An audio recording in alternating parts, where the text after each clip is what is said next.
मैं आज राहुल गांधी को थप्पड़ मार देता, मेरे हाथ बंधे हुए नहीं थे, मैं हाथापाई कर लेता। ये शब्द किसी और के नहीं बल्कि मोदी जी के मंत्री महोदय के हैं। वही मंत्री महोदय जो कांग्रेस के टिकट पर 2009, 2014, 2019 में लगातार 3 बार सांसद चुने गए।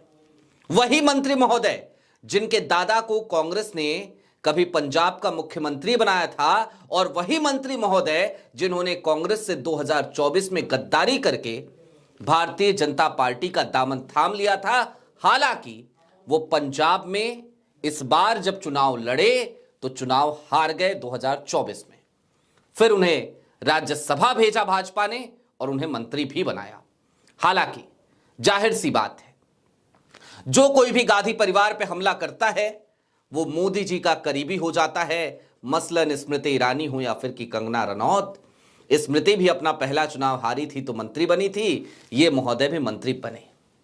लेकिन आज संसद में क्या हुआ वो वीडियो मैं पहले दिखा चुका हूं, वो इस समय आपको नहीं दिखाएंगे, लेकिन आपको यह जरूर बताएंगे कि उसके बाद किस तरीके से बौखलाए हैं मोदी जी के मंत्री, किस तरीके से बौखलाई है भारतीय जनता पार्टी, और साथ ही साथ इतिहास याद दिलाएंगे आज रवनीत सिंह बिट्टू को उनका खुद का। नमस्कार, मैं स्वप्निल और आप मुद्दा देख रहे हैं। दोस्तों आगे बढ़े उससे पहले वही छोटी सी अपील। मुद्दा इन दिनों एक गंभीर आर्थिक संकट से जूझ रहा है। एक तरफ हमारे मेन बैंक अकाउंट बीते कई महीनों से फ्रीज चल रहे हैं, तो दूसरी तरफ हमारे 2.5 साल पुराने चैनल को हमसे लंबे समय तक छीन कर रखा गया था। ऐसे में डे टू डे ऑपरेशंस में मुद्दा को काफी मुश्किलों का सामना करना पड़ता है। लिहाजा आपसे गुजारिश है, यदि आप चाहें तो स्क्रीन पर दिख रहे क्यूआर कोड या फिर के नीचे दिख रहे यूपीआई नंबर के जरिए मुद्दा की छोटी छोटी मदद जरूर कीजिएगा। अब आगे बढ़ते हैं और सिलसिलेवार तरीके से जरा ये समझने की कोशिश करते हैं कि आज रवनीत बिट्टू ने उस इंसिडेंट के बाद क्या कहा और क्या किया। दरअसल मकर द्वार के बाहर आज जो निलंबित सांसद थे वो प्रदर्शन कर रहे थे। उनके हाथों में एक तख्ती थी, एक पोस्टर था जिस पे लिखा था कॉम्प्रोमाइज्ड पीएम। उस पे जेफरी एप्स्टीन और प्रधानमंत्री नरेंद्र मोदी की तस्वीरें भी थी। यूएस ट्रेड डील को लेकर वहां पर प्रदर्शन चल रहा था, राहुल गांधी वहां पहुंचे। उसी वक्त पे मोदी जी के मंत्री रवनीत बिट्टू वहां पहुंचते हैं और तंज कसते हुए कहते हैं मीडिया कर्मियों की तरफ देखकर कि देखिए ऐसा लग रहा है जैसे कारगिल जीत के आए हों।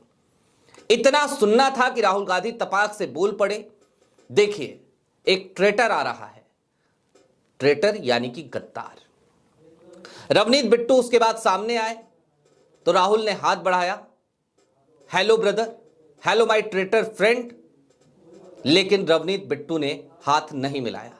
उसके बाद राहुल गांधी ने कहा don't worry, you will be back. अब ये आज का इंसिडेंट था। उसके बाद वहां पर तो कुछ कह नहीं पाए रवनीत बिट्टू, झुझलाते हुए चिल्लाते हुए बस इतना कहते हुए चले गए, देश के दुश्मन। राहुल गांधी को देश का दुश्मन बताया, उन तमाम सांसदों को देश का दुश्मन बताया जिन्हें सस्पेंड किया जा चुका है। लेकिन इसके बाद अडानी साहब की न्यूज एजेंसी पहुंचती है रवनीत बिट्टू के पास, और फिर क्या खबरें छप रही हैं आपके स्क्रीन पर बारी बारी से जरा 2 खबरें मैं दिखाना चाहता हूं। मसलन पहली खबर पत्रिका की, अगर राहुल मुझ पर हमला करते तो मेरे भी हाथ बंधे नहीं थे, संसद परिसर में हुई नोकझोंक पर बौखलाए केंद्रीय मंत्री। दूसरी खबर, संसद में हाथ नहीं मिला तो हाथापाई का आरोप, राहुल गांधी पर केंद्रीय मंत्री का बड़ा हमला। रवनीत बिट्टू हैं ये, बेअंत सिंह के पोते हैं ये, वही बेअंत सिंह जिन्हें आज भी पंजाब याद करता है, जिनकी हत्या कर दी गई थी। अब दोस्तों जरा ये समझिए कि रवनीत बिट्टू को राहुल गांधी ने गद्दार क्यों कहा और ये गद्दारी इन्होंने कब करी। अपनी राजनीति की शुरुआत रवनीत बिट्टू ने साल 2009 से करी थी और 2009 में इन्होंने कांग्रेस के टिकट पर अपना पहला चुनाव लड़ा था, चुनाव जीता था, संसद में आए थे रवनीत बिट्टू। सीट थी आनंदपुर साहिब की। 2009 के बाद 2014 का साल आता है। पूरे देश में एक तरीके से धमक अन्ना आंदोलन की भी थी और धमक मोदी जी की भी थी। और उस वक्त पे आपको याद होगा जब पहला चुनाव आम आदमी पार्टी लड़ती है तो 4 सीटें वो जीतती है पंजाब से ही। भगवंत मान भी उस समय संसद भवन पहुंचे थे। तो उस वक्त पे रवनीत बिट्टू साहब कांग्रेस के टिकट पे चुनाव लड़ते हैं लुधियाना की सीट से। सिर्फ चुनाव नहीं लड़ते हैं, 2014 में भी वो चुनाव जीतते हैं।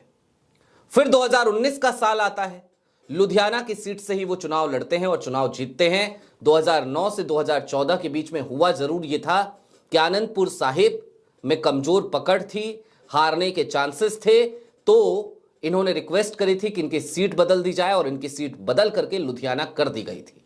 इनकी बात मानी गई थी। यह एहसान कांग्रेस ने ही तो किया था।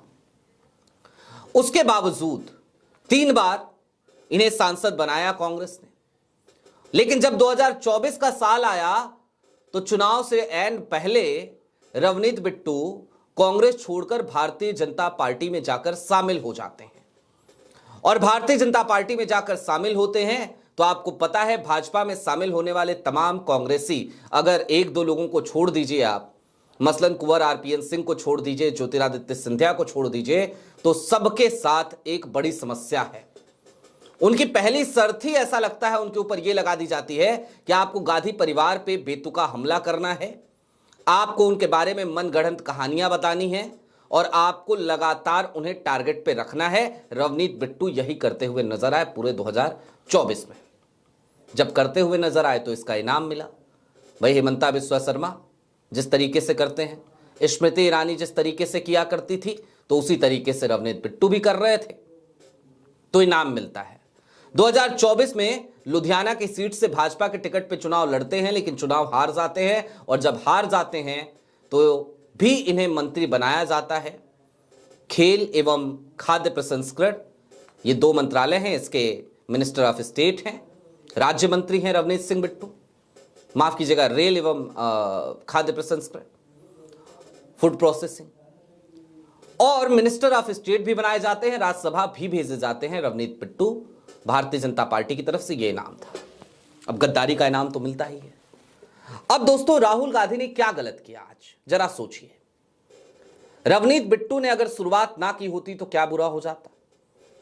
अगर वहां पे मकर द्वार पे निलंबित सांसद प्रदर्शन कर रहे थे, राहुल गांधी उनसे मिलने आए थे, तो देखते और देख करके चले जाते, या आम सी भाषा में सलाम दुआ कर लेते, या नहीं करना था तो इग्नोर कर जाते।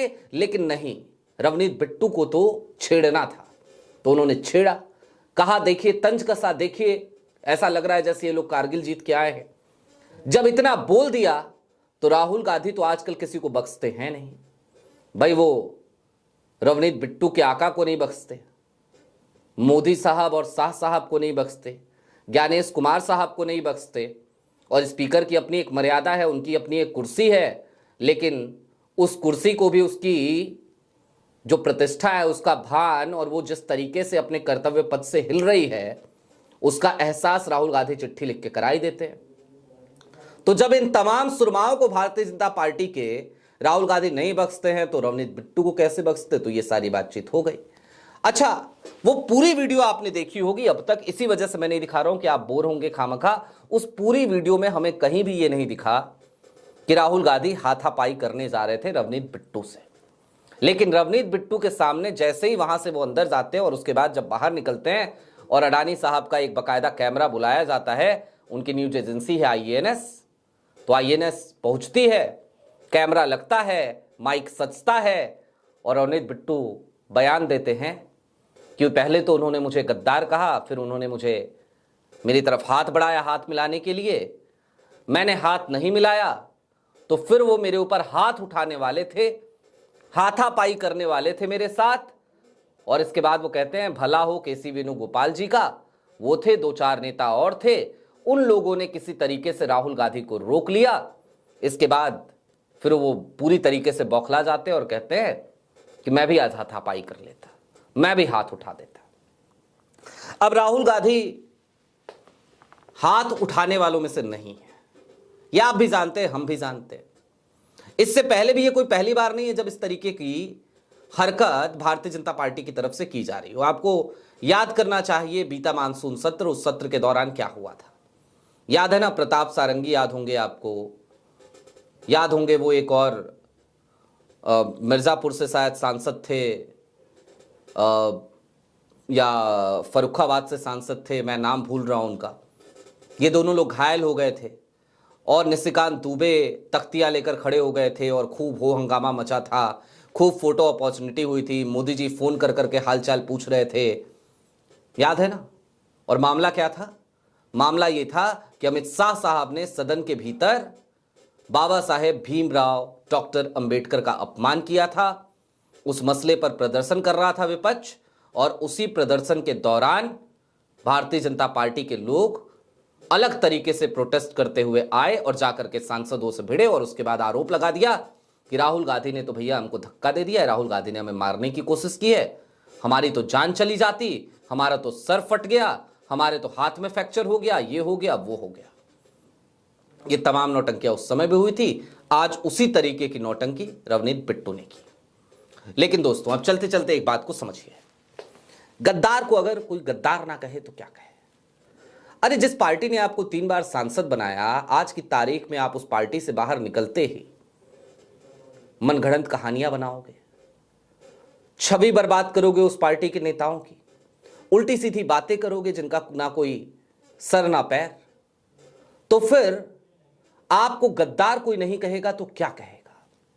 रवनीत बिट्टू जी, आपका इतिहास है और आपका इतिहास बड़ा स्वर्णिम रहा है आपके दादा के समय से। आज आप क्या कहते हैं?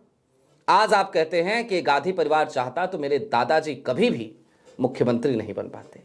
अरे गांधी परिवार ने ही आपके दादाजी को मुख्यमंत्री बनाया था, उसके बावजूद आप इस तरीके की बात करते हैं। यह वही गांधी परिवार है जिसने आपको पहली बार, दूसरी बार और तीसरी बार सांसद बनाया। चौथी बार बनने की कोशिश जब आप करने गए तो आप चुनाव हार गए। ये वही गांधी परिवार है और आप राज्यसभा में बैठे हैं। लिहाजा अपने पुराने दिनों को इंसान को याद रखना चाहिए। और दूसरी बात, इस तरीके से बौखलाने की जरूरत नहीं है, और बौखला करके मनगढ़ंत आरोप लगाने की तो बिल्कुल भी जरूरत नहीं है। ये आपकी मर्यादा के खिलाफ है। आप माननीय मंत्री हैं। अभी के लिए दीजिए इजाजत। आपकी क्या राय है कमेंट बॉक्स में जरूर बताइएगा। चलते चलते फिर वही अपील, चैनल पर नए हो तो सब्सक्राइब करते हुए जाइएगा। सक्षम हो तो मुद्दा इन दिनों एक मुश्किल हालात से गुजर रहा है, आप छोटी छोटी मदद जरूर कीजिएगा। इसके लिए आप स्क्रीन पर दिख रहे QR या फिर नीचे दिख रहे UPI नंबर का इस्तेमाल कर सकते हैं। बहुत शुक्रिया।